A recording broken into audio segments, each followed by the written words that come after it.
What up, though, my yarn and tea crew, and welcome back to my channel. Here we mix the cozy world of crochet with the thrill of true crime. So whether you here to learn a stitch or a pattern from me, or whether you just want the tea, a good story, you know I got you covered.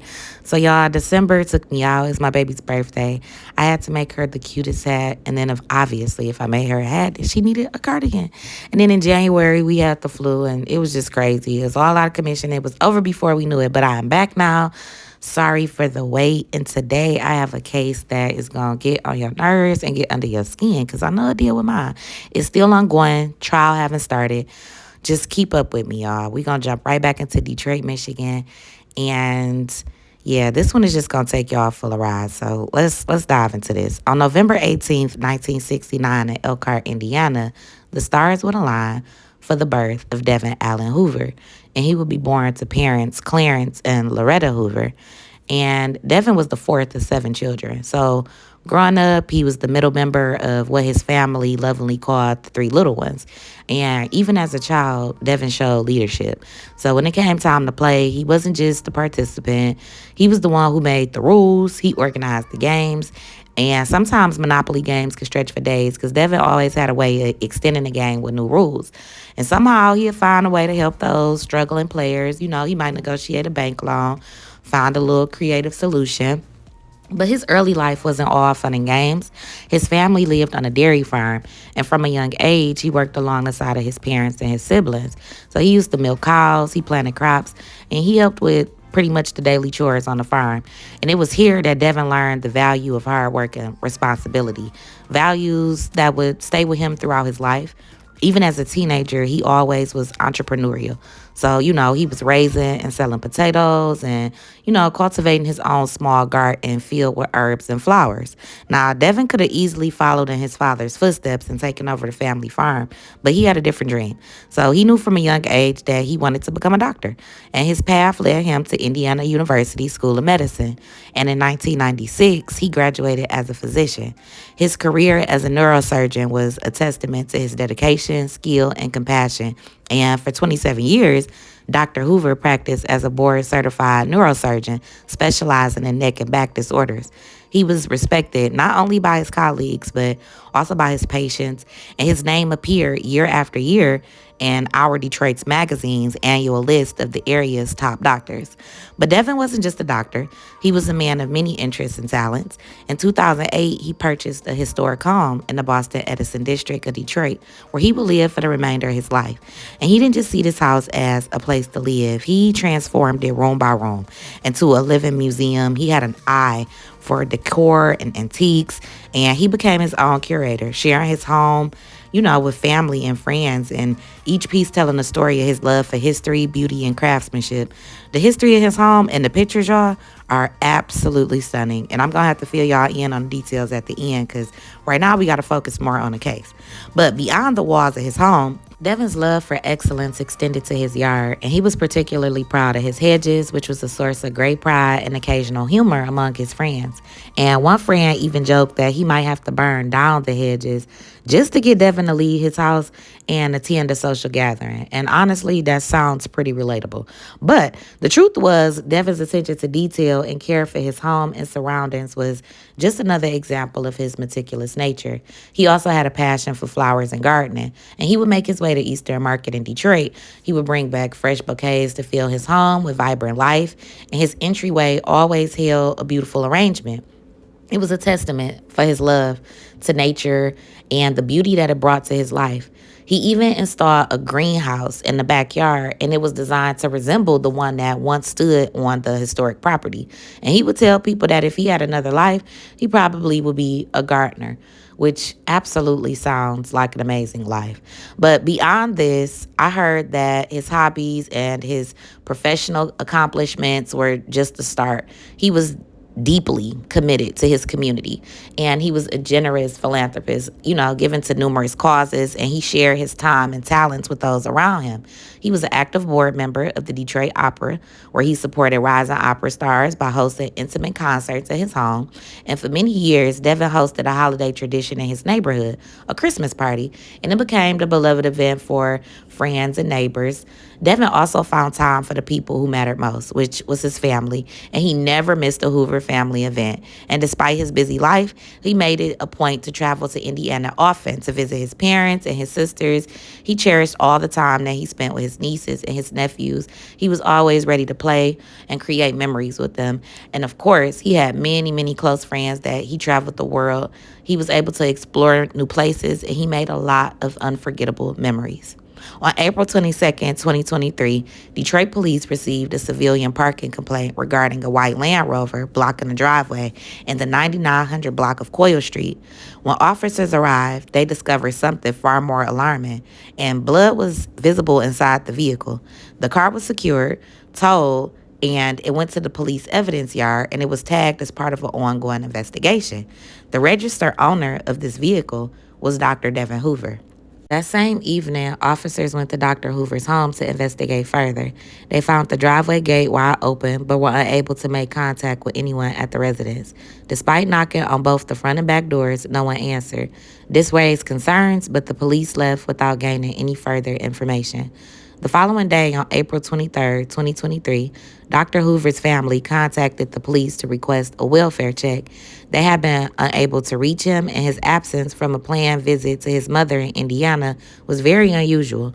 Returning to his home, police noticed that the gate was still open, and this time they discovered bloodstains on the back entrance door, prompting them to force entry into the house. Inside, a grim discovery awaited them. Dr. Hoover was found deceased, face down, in a third-floor attic crawl space wrapped in a blood-soaked carpet. He had been shot twice in the back of the head. The cause of death was determined to be 2 gunshot wounds, and the manner of death was ruled a homicide. The investigation quickly pointed to a more sinister motive when it was revealed that Dr. Hoover's personal belongings, his cell phone, wallet, and credit cards, also designer watches, were missing. Fraudulent financial transactions from Dr. Hoover's accounts began appearing almost immediately after his death, and it became clear that this was not a random act but a targeted crime. Investigators then turned to Dr. Hoover's cell phone records, and a deep dive into communications revealed an extensive and troubling connection with the man named Desmond Burks.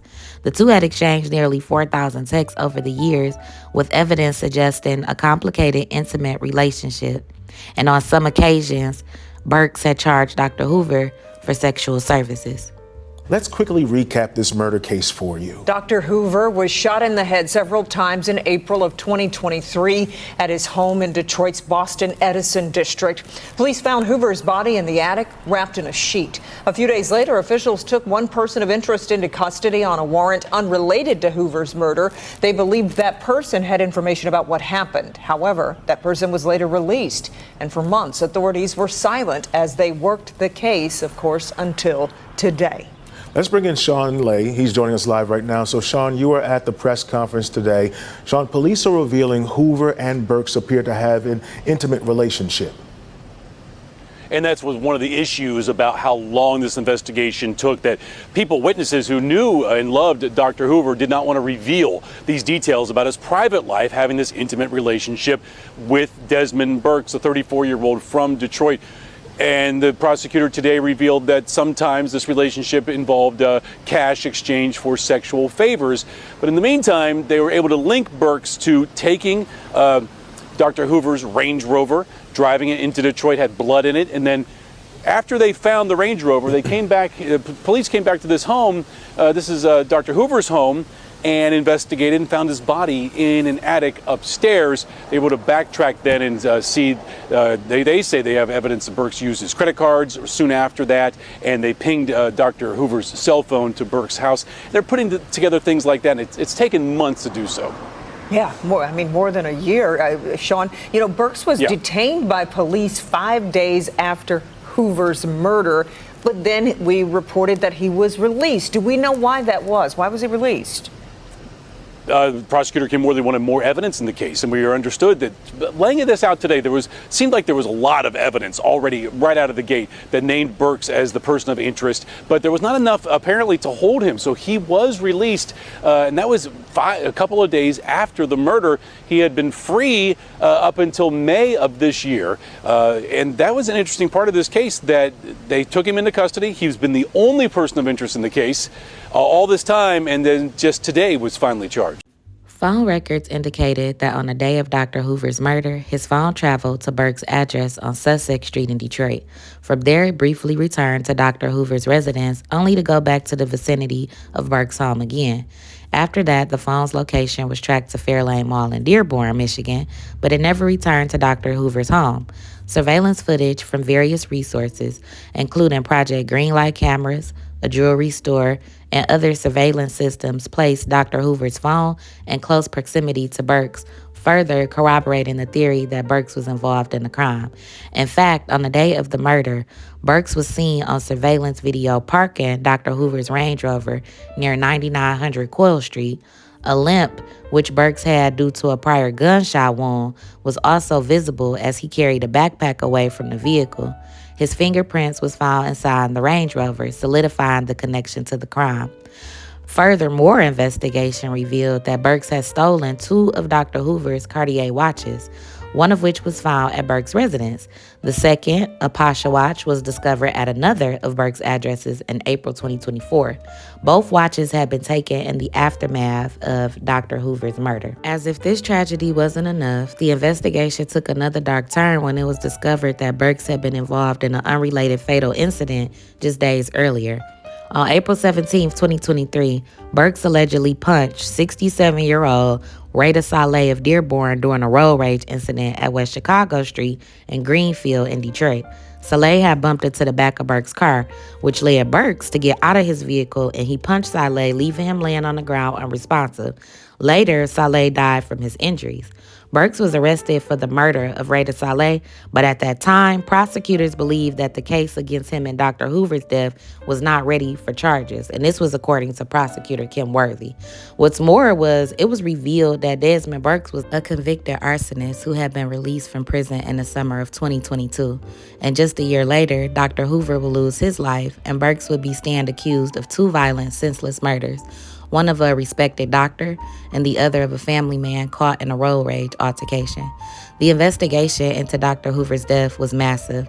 It involved over 70 officers across local, state, and federal jurisdictions. It spanned over several states, even countries. Investigator reviews hundreds of hours of surveillance footage, cell phone extractions, and they conducted dozens of interviews.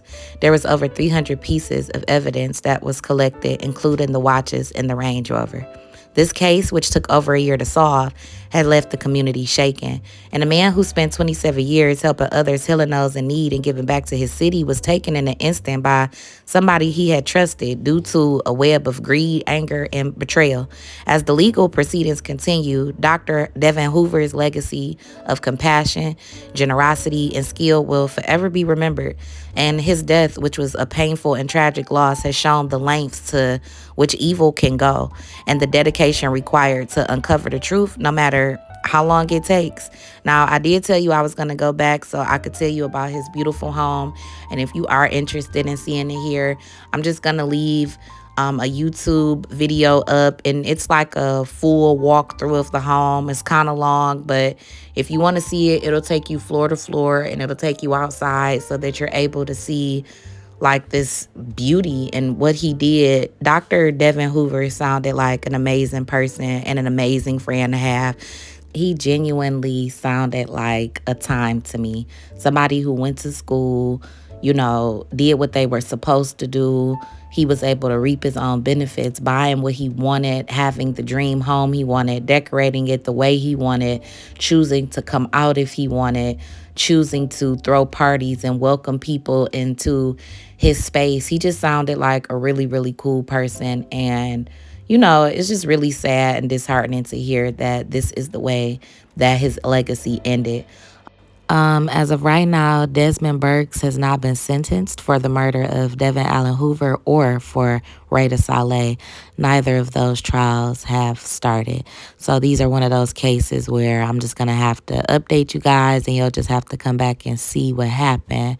But I do want to say that even in his passing, Devon's legacy still lives on. And I just want his family to know that through his work as a doctor, through his home, through his countless lives that he touched, and the love that he gave so freely, that he will never be forgotten. And his passion for life, his attention to detail, his generosity of his spirit. And I just want you to know that he left an imprint on the world and anybody who was fortunate enough to know him. If anybody would like to see the tour of the home, stay tuned. And again, thank you for always spending time with me. Rest in peace to you, Dr. Devon Allen Hoover. We thank you and we honor you.